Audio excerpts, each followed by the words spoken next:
whenever I was at the shop all the time and we would order parts, we would have it to where we'd order from like Advanced or somebody like that, or O'Reilly or whoever it is, and we'd try to get a part in that they couldn't send one of their drivers right away.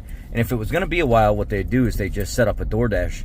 They have Doordash accounts set up, or some type of Uber account or something set up, Doordash typically. And what would end up happening is they would put a delivery placement in for parts through Doordash, and a Doordash driver would come and pick it up from the location. They would sign it in, and then they will show up at your establishment and they'll drop it off. They'll ask you to sign for it. Sometimes that would be more than once. And these people that were showing up, I never knew, it wasn't the same drivers all the time, because you can have any driver in any area. But in the Chicagoland area, where we are right there off of California and Archer, the only people that would show up would be illegals. These people wouldn't even know how to speak English. They really wouldn't know how to do anything outside of just deliver the part and have you sign and say, and then point at the phone and have you sign with your finger. And I eventually started asking them, are you from the United States? No, not from the United States. You are, how long you been here? Oh, 1 month, 2 months, or whatever. Oh, so it's easy for you guys to operate on these accounts with no paperwork? We know people here and that have accounts that they already have with Uber and Doordash and delivery services, and whenever they need to verify the person, all they have to do is just find the original owner and have them do a face scan. So they try not to leave the area or go too far in case a random check does happen. They're close to home and they're able to take care of it right away. So it's very easy for them to make money. And some of them will make anywhere between $1,000, $900, $1,000 to like $1,500 a week doing Doordash and Uber on these accounts that are stolen from other people or borrowed from other people. Typically borrowed, because you need to know the person that owns the account in order to do the random facial recognition checks. And this leads to these people end up, let's just say they keep 60% of the profit and the owner of the account keeps 40% but doesn't have to do any of the work for it, and that owner will pay the taxes on the account. I don't know how it all works. I have no clue how a lot of this even is effective to the extent that it is, and they're getting away with it by the thousands upon thousands. What I would be concerned with is, first of all, these people are driving around undocumented. They're driving around with vehicles that are not plated correctly, licensed correctly. The insurance is not good on them. Most of them don't have a driver's license.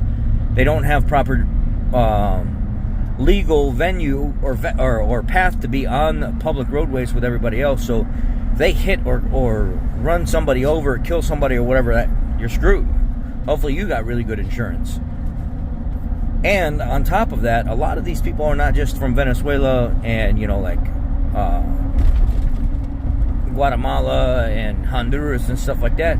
A lot of them are from overseas, the Middle Eastern guys, and also Chinese people heavily into doing Doordash and Uber and stuff on stolen, borrowed accounts. And they're doing the same exact thing, making thousands upon thousands upon thousands of dollars. They have no reason to go home for anything. They're here illegally trying to just soak up as much money as they possibly can. So they'll work from 7 o'clock in the morning until 10, 11, 12 o'clock at night. And if they can keep working, sometimes they'll just keep working, just soaking up the money as much as possible. So they'll do this, and they'll operate on these while they're gathering information from neighborhoods that they're going in. Believe you me, they are not just driving Doordash and Uber. And I'm not saying every one of them are doing this, but there is a percent that are here for specific reasons. And they're in your neighborhoods. They're delivering your Amazon packages, your Uber Eats, your Doordash and stuff. and you have no idea.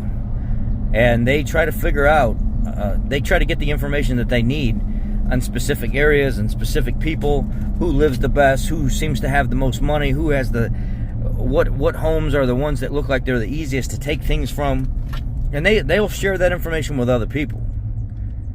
They don't care. They're from a country that does not care about how you respectfully live your life. They will do whatever it takes to get what they want, and you get screwed in the process. And that's just how it is. And I'm not saying every single one of them are like that, but what I am saying is, it's a really rough situation to be in. And I don't think people understand the extent of the illegal crap that's going on. It's terrible, and it's not going to get any better. They've figured out how to circumvent the system. They're very, very good at it, and there's nothing that you can do to stop them from doing it, because they will just continue to do it. They'll find another way to come up with a different fake account or borrow from somebody else. And these corporations know what's going on. Uber knows what's going on. Doordash knows what's going on. They're not stupid. All you got to do is just go to Chicago. If Doordash and Uber really wanted to catch people operating on fake accounts, all they would have to do is just go to Chicago and stand at one of the parts stores and have the parts stores like purchase some parts, and have the stores call it in for DoorDash or Uber or, you know, whatever delivery service that may be in that area, and you'll find out real quick. It's very, very clear, very apparent. They don't speak English. They look different. They dress different. They're typically in a hurry, like way more than the average person would be, because they're trying to soak up as much money and make as much money as they can to get to the next delivery. They know what they're doing. You know, there's a lot of illegals doing DoorDash and Uber. A lot. This is a topic that I feel like only a few people have touched, and I wanted to touch it from my experience to just let you guys know and see from my experience. This is true. It's a fact. It is happening even with the delivery service companies. That's all. That's my morning video. Thanks, guys. I appreciate y'all. I love you.